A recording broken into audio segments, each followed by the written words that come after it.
Now, after black rust of tree, we will talk about another plant disease which is very common in arhar.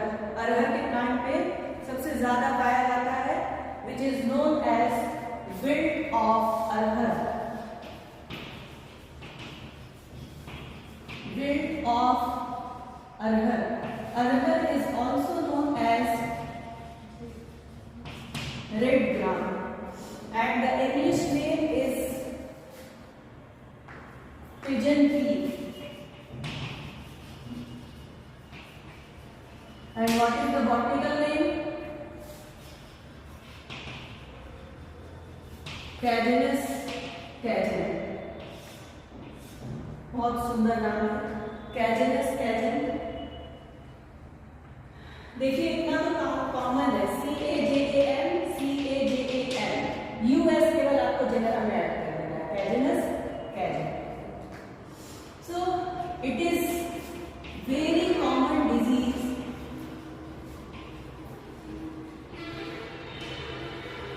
in red gram. बहुत लोग confuse होंगे, चना समझ जाएंगे. चना नहीं, अरहर. रेड अरहर को रेड ग्राम क्यों कहते हैं? Why arhar is known as red gram? क्यों कहते हैं? क्योंकि मैम जो उसका कवर होता है वो रेड. हाँ, एग्जैक्टली. शालिनी ने बिल्कुल सही बताया. अरहर के जो फली का जो कलर होता है, ऊपर का जो कोटिंग आप देखेंगे वो होता है रेड कलर का. इसलिए इसको क्या बोलते हैं? रेड ग्राम बोलते हैं. अब उसी तरह जैसे देखिए एक मूंग है तो उसमें जो ऊपर का जो कोट होता है वो किस कलर का होता है? ग्रीन कलर का होता है. ग्रीन ग्राम कहते हैं उसको. उसी कलर में हम खुद बहुत दिन तक सोचते रहे कि ये चना है. हम खुद कंफ्यूज. बाद में जब हम उसको एनालाइज किए तब हमें समझ में आया. तो ऐसे ही आप लोग भी किया करेंगे. जैसे कोई चीज आप याद करेंगे तो भूल जाएंगे, लेकिन उस चीज को अगर आप एनालाइज करेंगे तब आपको वो चीज वो आपके माइंड में परमानेंट रहेगी. तो it is very common disease in red gram and very commonly found in India. India में सबसे ज्यादा पाया जाता है और आप सभी को पता है कि हम लोगों के घर में 7 में से 6 दिन अरहर की दाल ही बनती है. मटर भले सड़के फेंका जाए लेकिन हम लोग अरहर ही खाएंगे. उसी में हम लोगों को स्वाद आता है. मूंग उसमें पड़ जाएगा तो बीन करके निकाल देंगे. छोटे बच्चे तो देखिए बिल्कुल नहीं खाना चाहते, जबकि आपको पता होना चाहिए कि सबसे ज्यादा प्रोटीन कौन सी दाल में पाया जाता है? किसमें पाया जाता है? देखा, अरहर में मूंग में पाया जाता है. मूंग में पाया जाता है. अरे स्प्राउट्स वगैरह नहीं देखे हैं आप लोग? स्प्राउट्स में चने के साथ मूंग भिगाते हैं. सबसे ज्यादा प्रोटीन पाया जाता है मूंग में. नो. फाइनल आंसर है नो मैम. मशरूम. अरे मशरूम. मशरूम दाल है? No ma'am. अच्छा, मशरूम कल्टीवेशन जब पढ़ा रहे थे तो हम बता दिए थे कि उसमें सबसे ज्यादा प्रोटीन पाया जाता है, लेकिन वो दाल नहीं है बेटा. यहाँ पर हम केवल दाल की बात कर रहे हैं. बताइए कौन सी दाल में सबसे ज्यादा प्रोटीन पाया जाता है? बहुत गलत बात है अगर नहीं बता पाए तो. मूंग की दाल. तो फिर सोयाबीन में क्या पाया जाता है? सोयाबीन में क्या पाया जाता है? प्रोटीन सबसे ज्यादा सोयाबीन में ही पाया जाता है. सबसे ज्यादा सोयाबीन में पाया जाता है. हाँ, बहुत ज्यादा पाया जाता है. So it is very common disease in कहाँ पाया जाता है? लिख लीजिए. महाराष्ट्र, बिहार, मध्य प्रदेश एंड यूपी की यहाँ पाया जाता है. It is a very common disease. Symptoms की बात करें तो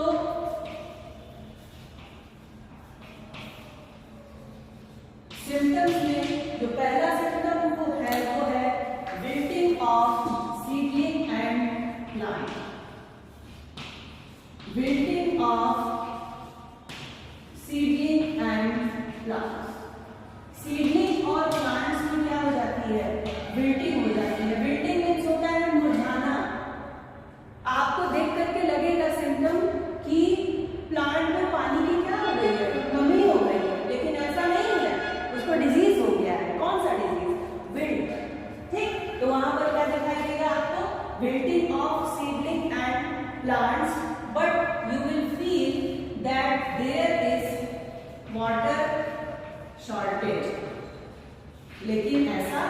नहीं होता है।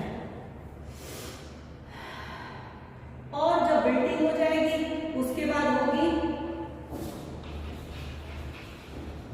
येलोइंग, विदरिंग एंड फाइनली क्या होगा, ड्राइंग। तो पहले आपको लीफ पर ये चीज दिखाई देगी और फाइनली क्या होगा कि पूरा का पूरा जो प्लांट है वो क्या हो जाएगा, हाँ सूख जाएगा, ड्राई हो जाएगा। Now come to the causal organism.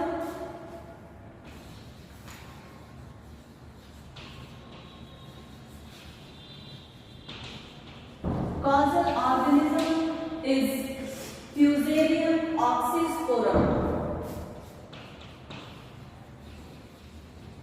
Fusarium oxysporum ये फंजाई है जो कि कॉज करता है विल्ट ऑफ अरहर, Fusarium oxysporum, and it mainly confined to vascular tissue. Vascular tissue के आसपास ही ये क्या होता है, पाया जाता है। तो वैस्कुलर टिश्यू मतलब क्या, जाइलम फ्लोएम के पास पाया जाता है। आपको पता है कि जाइलम कंडक्ट्स वाटर, हाँ तो इसी वजह से क्या होता है, विल्टिंग होती है। क्यों, क्योंकि it is mainly confined to the vascular tissue region. Now जो यहाँ पर स्पोर्स पाए जाते हैं ये होते हैं थ्री टाइप्स के स्पोर्स पाए जाते हैं। पहला है microspores, second is macrospores and the third one is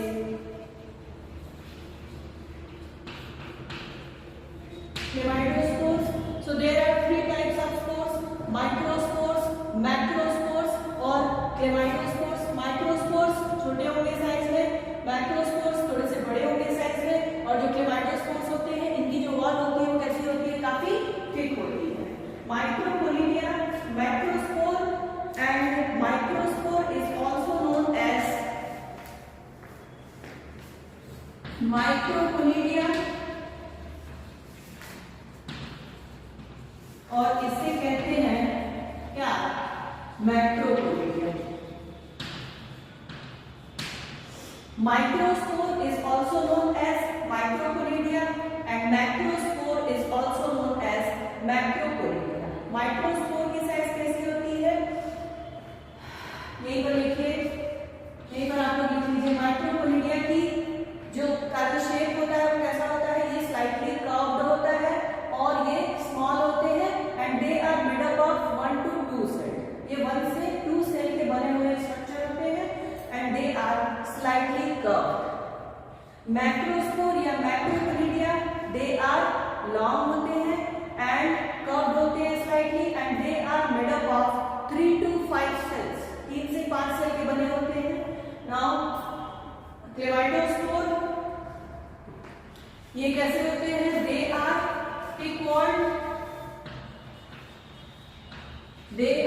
thick-walled and rounded structure. ये दोनों कर्व्ड होते हैं और ये कैसा होता है, राउंडेड होता है और thick-walled होता है। You can easily differentiate and it is also made up of 1 to 2 cells। ये तीनों टाइप के जो स्पोर्स हैं they are found in soil। soil में पाए जाते हैं तीनों टाइप के spores. You can easily find in the soil, यानी कि ये कैसा डिजीज हो गया, सॉइल बॉर्न डिजीज हो गया, सॉइल में स्पोर्स पाए जा रहे हैं। कंट्रोल मेजर्स जब आप करेंगे तो सबसे पहले आपको ध्यान में रखना है कि फील्ड क्या होनी चाहिए, सैनिटाइज होनी चाहिए, क्लीनलीनेस होनी चाहिए वहां पर, क्योंकि आप देख रहे हैं कि स्पोर्स कहाँ पाए जा रहे हैं, सॉइल में पाए जा रहे हैं। तो फील्ड आपकी कैसी होनी चाहिए, हाँ क्लीन होनी चाहिए। उसके अलावा आपको करना है मिक्स्ड क्रॉपिंग। मिक्स क्रॉपिंग करना है किसके साथ, अरहर लगाएंगे आप ज्वार के साथ। ज्वार के साथ आप क्या लगाएंगे, अरहर लगाएंगे। इसके अलावा आपको करना है crop control measures. So that's all about wilting of arhar. Now if you have any query, then ask.